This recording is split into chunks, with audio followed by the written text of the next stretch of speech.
할렐루야. 오늘 참 좋은 날입니다. 오늘도 하나님은 우리 예배를 더없이 기쁘게 받고 계실 줄로 믿습니다. 하나님께는 영광이요, 우리 모두에게는 하나님의 은혜와 은총을 충만히 입어서 이번 한 주간도 일상에서 천국을 책망하고 또 영원한 하나님의 나라를 소망하며 또 이 땅에 그 나라의 복을 누리며 또 살아가는 우리 모두가 되기를 주의 이름으로 축원합니다. 지금 날씨가 가을이 지나고 겨울에 이제 접어들면서 점점 우리 곁에 추위가 다가오고 있습니다. 아직 눈은 내리지는 않았지만 이제 조금 있으면 더욱더 혹독한 추위가 우리 곁에 다가올 것입니다.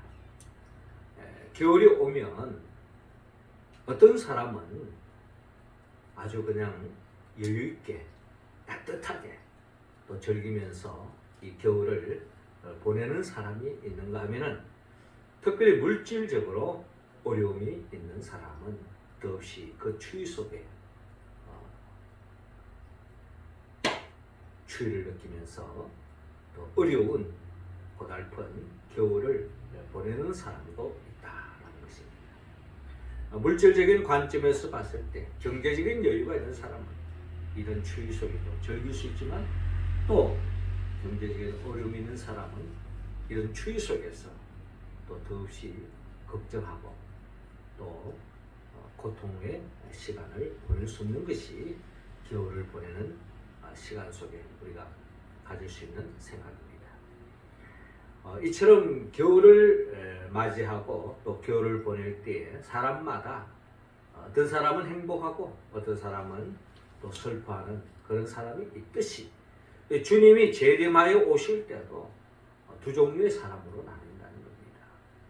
어떻게 본다면 오시는 주님을 준비하고 또 깨어있는 사람은 주님으로 인하여 더 없는 혼인잔치에 참여하여 더없이 하나님의 나라를 만끽하면서 하늘의 복을 충만히 받고 누리는 그런 사람이 있는가 하면 주님이 재림하여 오실 때에 심판의 대상이 되어서 책망받고 또 영원한 영굴에 떨어지는 사람도 있다는 것입니다. 하나님은 우리 모두가 이제 오시는 주님을 기다리는 이 대림절을 통하여서 우리 가운데 한 사람도 세상에 취해서 어둠에 파묻혀서 영적으로 잡누려 있는 인생이 하나도 없이 다 깨어서 오시는 주님을 맞이하면서 오시는 주님과 함께 더없이 하나님의 나라를 만끽하는 그런 삶으로 다 나아가기를 하나님은 원하고 있습니다. 그렇다면 이제 주님이 오실 날이 점점 더 가까이 오고 있는데 우리는 어떻게 하면은 심판의 대상이 아니라 구원의 대상이요 하나님의 더 없는 은혜와 은총을 충만히 받는 그와 같은 우리의 모습으로 될 수 있을까요? 하나님은 오늘 성경의 본문을 통하여 먼저 우리에게 깨달아라 라고 말씀하고 있습니다. 39절 말씀 우리 같이 한번 읽어볼까요? 시작. 홍수가 나서 그들을 다 멸하기까지 깨닫지 못하였으니 인자의 임함도 이와 같으리라. 아멘. 자, 오늘 성경 본문 36절 이렇게 시작하고 있습니다. 그러나 그 날과 그 때는 아무도 모르나니 하늘의 천사들도 아들도 모르고 오직 아버지만 아시느니라 라고 말씀하고 있습니다. 그러니까 그날과 그때라는 것은 주님의 재림하여 오실 때, 어떻게 보면 이 세상에 종말이 이루어질 때, 그러면서 새하늘과 새 땅이 열리는 그 시점, 그 날과 그때는 아무도 모른다는 것입니다. 심지어 주님도 모른다는 것입니다. 그러면서 오직 아버지만 아신다라고 주님께서 우리에게 이 종말에 대한 말씀을 하고 있는 것입니다. 그리고 더 나아가 노아의 때와 같이 인자의 임함도 그러하리라 라고 말씀합니다. 그러니까 주님이 재림하여 오실 때, 이 땅에 심판하러 오실 때, 그때는 마치 노아의 때와 같이 인자의 임함도 그러하리라 라는 말씀을 하는데, 이 노아의 때는 어떤 때였는고 하니 결국 모든 사람들이 이 세상에 푹 파묻혀서 세상에 집착하고 세상에 올인하고 세상 즐거움에만 빠져 있었던 그런 사람들로 채워져 있었다는 것입니다. 자, 이러한 사람들은 주님이 오신다는 것을 깨닫지 못한 사람들의 모습을 볼 수가 있습니다. 그렇죠? 우리가 창세기 내용을 읽어보면 노아의 때에 많은 사람들이 세상의 재미에 푹 빠져 있었습니다. 세상 일로 계획하고 세상에 거기에 모든 것을 기대를 걸고 세상 재미에 푹 빠져 있은 그런 사람들. 그와는 대조적으로 어떻게 보면 노아와 그의 가족들은 하나님의 말씀 앞에 하나님의 명령에 끼어서 그 말씀에 준행함으로 말미암아 언제 어느 순간에 주님이 오시더라도 맞이할 수 있는, 어떤 심판이 일어나더라도 대응할 수 있는 그런 모습으로서 하나님의 말씀에 철저하게 순종하며 노아의 방주를 만들었던 그런 노아와 그의 가족과는 대조적으로 모든 세상 사람들 다 세상에 파묻혀 있었다라는 것입니다. 그래서 38절에 홍수절에 노아가 방주에 들어가던 날까지 사람들이 먹고 마시고 장가들고 시집가고 있으면서 라고 말씀하고 있습니다. 그러니까 먹고 마시고 우리 사람들의 일상적인 어디 보면 우리가 살아가는 데 있어서 먹지 않고 마시지 않고 어떻게 살 수 있습니까? 어떻게 보면 사는 데 있어서 참 중요한 거죠. 먹거리. 그리고 더 나아가서 장가들고 시집간다. 이 말은 나름대로의 이 세상 속에서의 나름대로의 풍습을 따르고 또 이 세상에서 살아가면서 또 하나의 이 세상적인 기대를 걸고 결혼하는 사람들도 많았다라는 것입니다. 그러니까 여기서 말하는 장가들고 시집가는 사람들의 특징은 결국 하나님이 기뻐하는 가정을 세워서 하나님께 영광 돌리는 가정을 세우기 위함보다는 세상 재미, 세상적인 욕심으로 세상적인 가치를 쫓아서 나름대로 장가들고 시집가는 사람들도 그 당시에 절대 다수였다는 것입니다. 그런데 홍수가 나고 그들을 다 멸하기까지 깨닫지 못하였으니 인자의 임함도 이와 같으니라. 그 주님이 재림하여 오실 그 심판을 인식하지 못하고 그냥 세상에만 파묻혀 그냥 살아가는 그 일상, 이 세상적인 일상에만 젖어 있는 사람, 이런 사람들은 주님이 재림하여 오신다는 것을 깨닫지 못하고 있는 사람들로 이 세상이 채워졌다는 것입니다.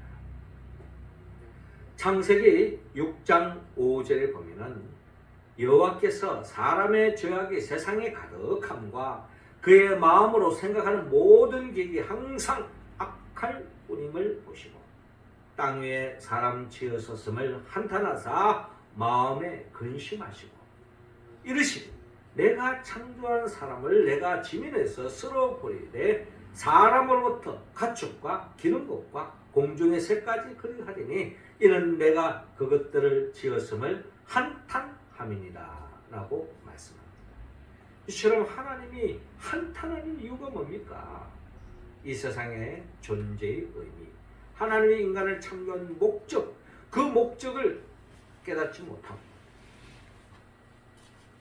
이 세상 것에 재미와 쾌락을 쫓아 하나님의 영광과는 하나님의 창조의 목적과는 너무나 동떨어진 삶을 살아가고 있다면 그것이 바로 하나님 앞에 큰 죄가 될 수밖에 없는 것입니다. 결국 하나님의 창조 목적대로 산다는 것은 가장 이 땅에서 하나님이 기뻐하는 삶을 사는 것이고, 궁극적으로는 가장 하나님 주시는 그 축복 속에서 가장 행복한 삶을 살 수가 있는 겁니다. 하나님의 나라를 누릴 수 있는 거죠. 그래서 결혼도 하나님의 나라를 누리기 위해서, 하나님의 영광을 돌리기 위한 결혼이 아니라면 그 결혼 또한 어떻게 보면 하나님 앞에 큰 죄가 될 수 있다라는 것을 우리는 생각해 볼 수가 있습니다. 한마디로 말해서 많은 사람들이 주님의 심판을 깨닫지 못하고 언젠가는 이 역사 속에, 우리의 삶 속에 종말이 있다는 것을 인식하지 못하고 세상 것에만 쫓아가고 있다면 그것은 결국 어리석은 사람이요, 영적으로 잠들어 있는 사람이요, 한마디로 진리를 깨닫지 못한 사람의 특징이라는 것을 오늘 우리는 본문을 통하여 헤아려 볼 수가 있습니다. 우리가 잘 아는 이솝 이야기에 보면 파리가 한 마리 있는데, 이 파리가 달콤한 꿀 향기를 맡고 그 꿀단지 속에 들어갔습니다. 얼마나 달콤한 꿀맛을 느꼈겠죠. 근데 그 맛만 보고 나와야 될 텐데, 거기 그 꿀맛이 너무 좋으니까 거기 그냥 계속 꿀을 들어 마시고 있는 겁니다. 꿀을 빨고 있는 거죠. 결국 어떻게 됐습니까? 그 꿀단지에 온몸이 푹 빠져서 헤어나지 못하고 결국 죽었다는 그런 이야기가 있습니다. 이런 꿀단지에 빠져서 죽은 파리와 같은 그런 인생길을 우리는 걸어갔으면 안 될 것입니다. 이 세상은 사실 달콤한 것이 엄청 많이 있습니다. 우리의 입을 즐겁게 해주는, 우리 눈을 즐겁게 해주는, 우리 몸을 즐겁게 해주는 더없는 달콤한 것들이 이 세상에 얼마나 절비하게 널려져 있습니까?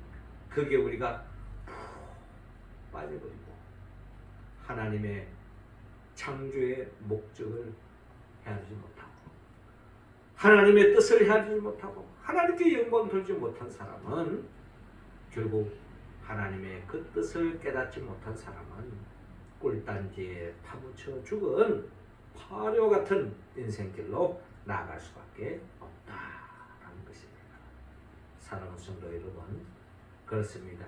우리는 이제 오늘부터 대림절 첫 번째 주일을 통하여 오시는 주님을 다시 한 번 더 우리의 마음속에 헤아리면서 영적인 복귀를 여미고 오시는 주님을 우리가 생각하며 내 삶이 너무나도 하나님의 뜻과는 동떨어진, 하나님께 영광 돌리는 삶과는 동떨어진 내 모습 삶으로 나아가고 있지 않는지 우리 자신을 살피는 우리의 모습이 다 되어서 주님 재림하러 오실 때 한 사람도 심판의 대상이 없기를 주님으로 축원합니다. 이어 두 번째로 주님은 우리 모두가 깨어있으라고 말씀합니다. 42절 우리 같이 읽겠습니다. 시작. 그러므로 깨어있으라. 어느 날에 너희 주가 임하는지 너희가 알지 못함이니라. 아멘. 자, 오늘 본문 이어지는 40절에 보면 그때 두 사람이 밭에 있으며 한 사람은 데려가고 한 사람은 버려둠을 당할 것이요, 두 여자가 맷돌질을 하고 있으며 한 사람은 데려가고 한 사람은 버려둠을 당할 것이니라 라고 말씀하고 있습니다. 밭을 간다는 것은 나름대로 또 어떻게 보면 이 세상에서 열심히 사는 모든 사람들의 또 하나의 삶의 한 모습을 우리는 볼 수가 있습니다. 밭을 갈아서 또 열심히 살고 또 씨를 뿌리고 열매를 거두어서 또 복된 삶을 살고자 하는 것은 사람들의 보편적인 소망이요, 또 그 일 속에 보람과 기쁨을 누리는 것이 우리의 삶의 모습입니다. 또 두 여자가 맷돌질을 하고 있습니다. 그런데 한 사람은 데려감을 당하고 한 사람은 버려둠을 당한다. 그렇습니다. 밭을 갈든 맷돌질을 하든 우리 일상의 한 모습을 이야기하고 있는데 나름 그런 삶을 살고 있지만 그 속에서도 우리 일상 속에서 하나님의 영광을 위한 삶으로 나아가는 사람이 있는가 하면 하나님과는 아무 관계없는 인생을 살아가는 그런 삶, 그런 가정은 결국 버려둠을 당하고 심판을 당할 수밖에 없다는 것을 오늘 주님은 우리에게 말씀하고 있습니다. 그래서 오늘 주님은 42절에 그러므로 깨어 있으라. 어느 날에 너희가 주가 임할는지 너희가 알지 못함이니라 라고 말씀하고 있습니다. 그러므로 깨어 있으라. 깨어 있으라 라는 말씀입니다. 우리가 영적으로 깨어 있어야 됩니다. 영적으로 잠들면 우리는 결국 꿀단지에 파묻히는 파래와 같은 인생길로 나아갈 수밖에 없습니다. 깨어있는다는 게 뭘까? 노아 시대를 우리가 한번 생각해 본다면 노아는 어떻게 보면 깨어있는 사람이에요. 그렇게 본다면 노아의 관점에서 봤을 때 우리가 깨어있는다는 말의 의미는 하나님의 말씀을 내 마음에 새기고 그 말씀 붙잡고 기도하며 그 말씀에 순종하는 삶의 여정이 바로 깨어있는, 영적으로 깨어있는 사람의 특징이다. 그러니까 우리가 늘 하나님의 말씀을 묵상하고 그 말씀에 순종하며 일상을 살아갈 때 그게 하나님께 영광 돌리는 삶이요 영적으로 깨어있는 삶이다.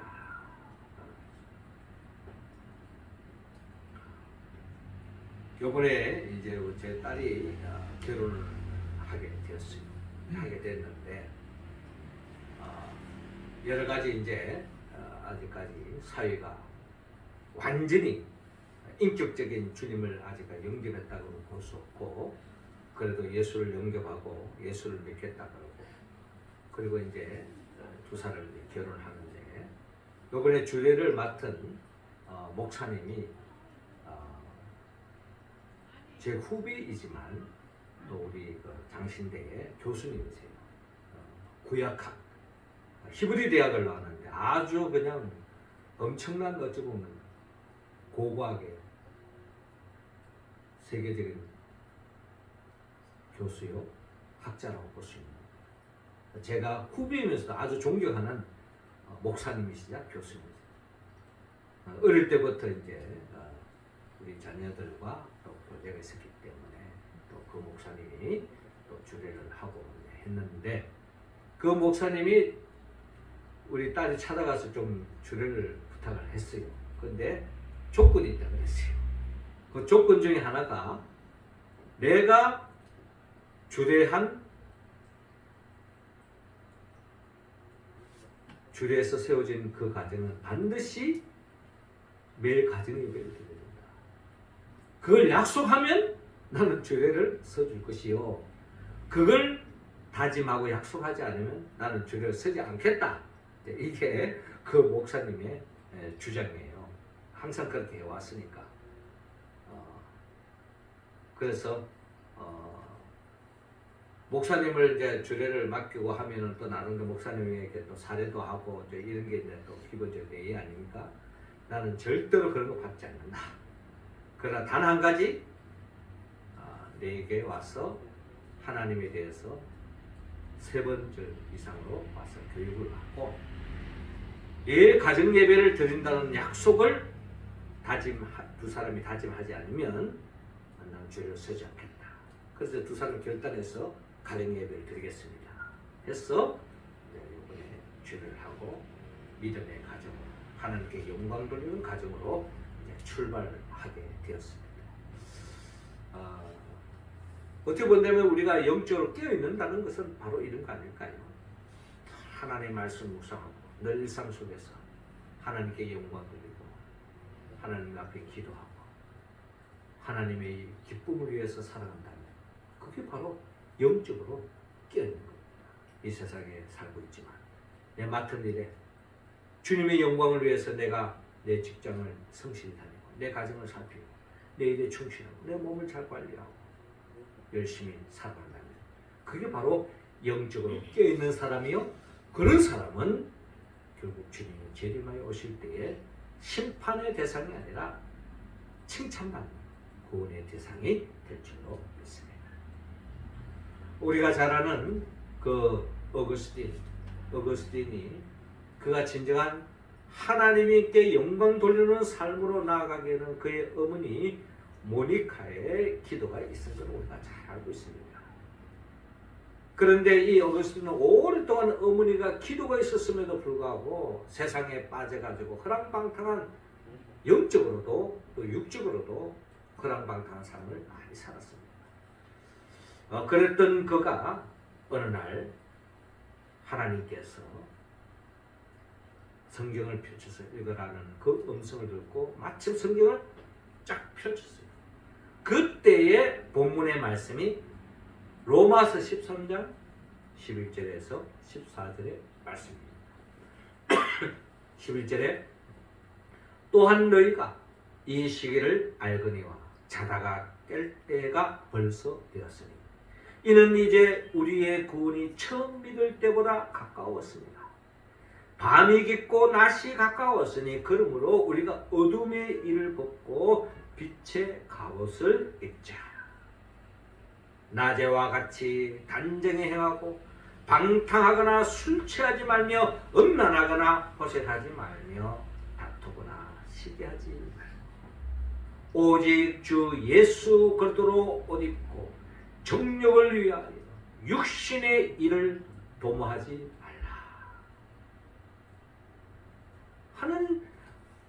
하나님의 음성을 로마서 13장 14절에서 14절을 통하여 어거스틴이 이 말씀을 읽고 그 자리에서 회개하고 하나님 앞에 기도하면서 하나님의 기뻐하는 삶으로 영광 돌리는 삶으로 나아가는 계기가 되었다라는 역사적인 이야기가 있습니다.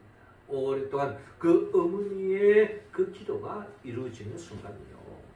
이 하나님의 음성을 듣고 그때부터는 더 이상 영적으로 잠들지 않고 어둠의 일을 벗어버리고 빛의 갑옷을 입고 하나님의 영광을 위하여 이 세상의 빛과 소금의 삶으로 나아갔던 계기가 되었던 것입니다.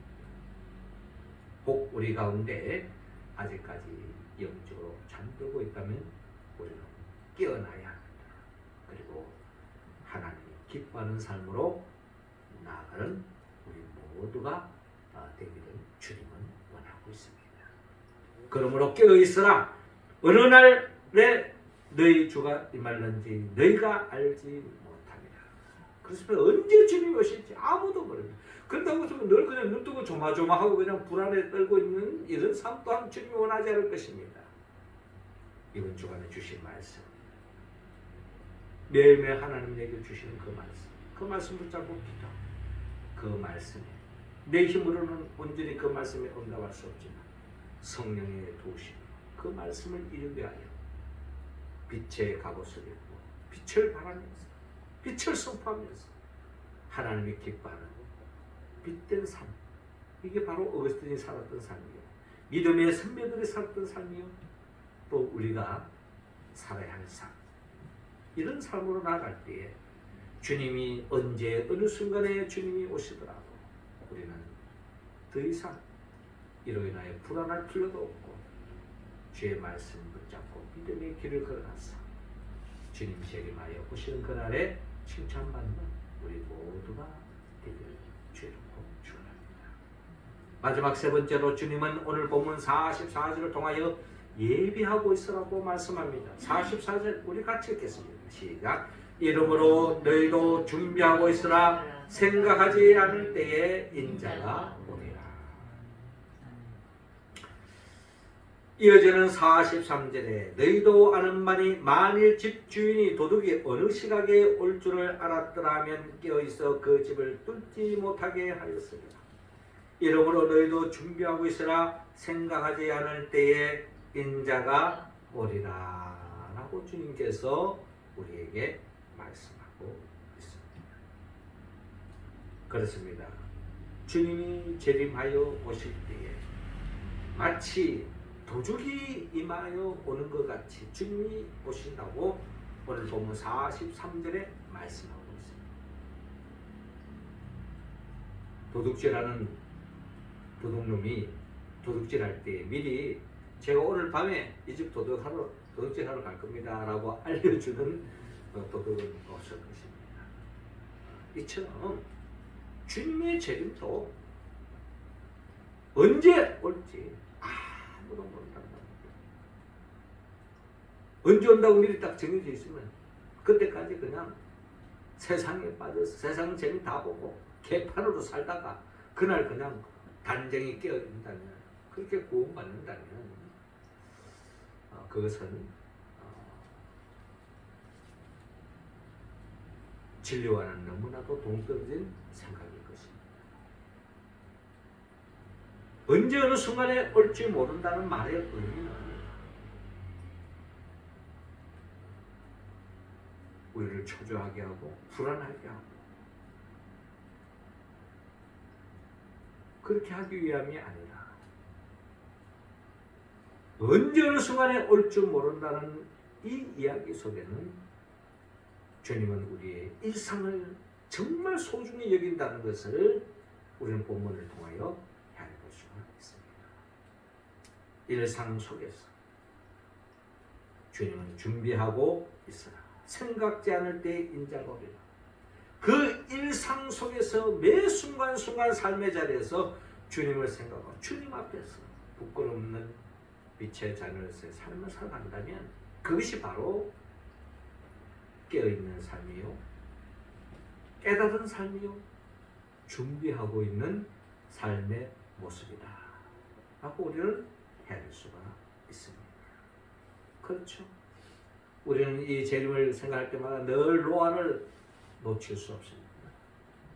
노아가 구원받은 것은, 그 물의 심판에서 구원받은 것은 하루아침에 노아 방주를 지은 것이 아니라 그의 일상 속에서 끊임없이 순수한 마음, 거짓없이 하나님의 명령대로, 지시한 대로 그 방주를 꾸준히 생활 속에 지었을 때, 하나님의 때가 되어졌을 때에 하나님이 물로 심판하실 그때에 온전히 구원받는다. 노아만 구원받습니까? 노아를 통해 이 땅의 모든 피조물들에 구원받는 역사로 나아가는 것을 볼 수가 있습니다. 이제 겨울이 곧 우리에게 다가오면 이제 철새들의 이동하는 것을 우리가 볼 수가 있습니다. 10월에 있던 겨울 철새들이 날아오는 모습도 우리는 볼 수가 있습니다. 이들은 겨울을 이겨내기 위해서 더 추운 시베리아를 떠나 따뜻한, 우리는 춥지만은 이 상대적으로 덜 추운 이 한반도에 날아오는 모습을 볼 때 나름대로 이런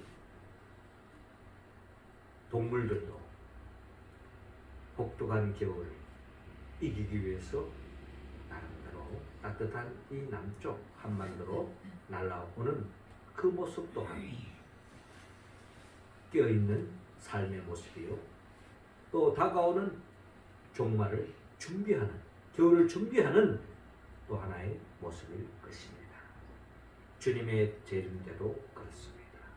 주님은 언제 어느 시각에 올지 모르기 때문에 늘 깨어서 준비하고, 그래서 더없이 후회 없는 삶으로 나아가기를 주님은 원하고 있습니다. 사랑하는 성도 여러분, 이제 우리는 대림절 첫 번째 주일을 맞이하고 있습니다. 이제 물론 25일은 주님의 성탄절을 기점으로 해서 그때까지 우리가 다시 한 번 더 내가 정말 주님의 재림, 종말을 내가 깨닫고 있는지 다시 한 번 더 우리가 살피고, 또 그 언제 어느 순간에 주님이 재림하여 오시더라도 우리가 영적으로 깨어서 예비하는 우리 모두가 되어서 한 사람도 책망의 대상이 되지 않기를 원하고 있습니다. 어떻게 하면 이 말씀에, 오늘 주님의 말씀에 온전히 응답하여 더없이 우리 모두가 주님으로부터 칭찬받는 우리의 삶으로 나아갈 수 있습니까? 이 말씀을 우리가 온전히 이루기 위해서는 매 순간 성령님의 도움이 없이는 우리는 이 말씀에 응답할 수가 없습니다. 성령님은 예수 그리스도의 영입니다. 예수님이 누구입니까? 예수님은 우리가 잘 알듯이 우리를 위하여 천지 만물을 창조했습니다. 아담의 죄로 말미암아 그 복을 온전히 누리지 못하는 우리들을 다시 그 복을 되찾아 주기 위하여 있다는 것이었고, 우리의 죄를 대신 짊어지고 십자가에 못 박혀 죽으시고 부활하시고 성천하시고 지금도 우리에게 보여서 성령을 보내주시는 거예요. 그 성령의 도우심으로 주의 말씀을 응답해 가는 우리 교회 공동체는 결국 이 땅에서 한나를 미리 맛볼 수 있고, 언제 어느 순간에 주님이 재림하여 오실지라도 부끄럽지 않는 모습으로 설 수 있을 뿐만 아니라, 또한 주님이 재림하여 오시는 그날에 우리 모두가 혼인잔치에 참여하고 새하늘과 새 땅에 이를 줄로 믿습니다.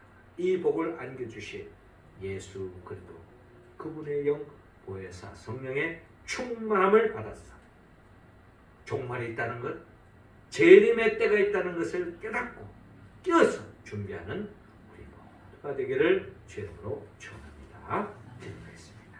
하나님 아버지, 이 시간 우리 한 사람 한 사람에게 성령의 기름을 부어주시고 성령 충만함으로 말미암아 이 마지막 때에 꿀단지에 빠져있는 파리 같은 인생길로 나아가지 않도록 도와주시옵시고, 우리가 주님의 재림, 역사의 종말이 있다는 것을 깨닫고 깨어서 준비하며 언제 어느 순간에 주님이 오시면 제가 여기 있습니다 하고 깨어서 영광 돌리는 우리 모두가 될 수 있도록 주여 인도하여 주옵소서. 예수님의 이름으로 기도하옵나이다.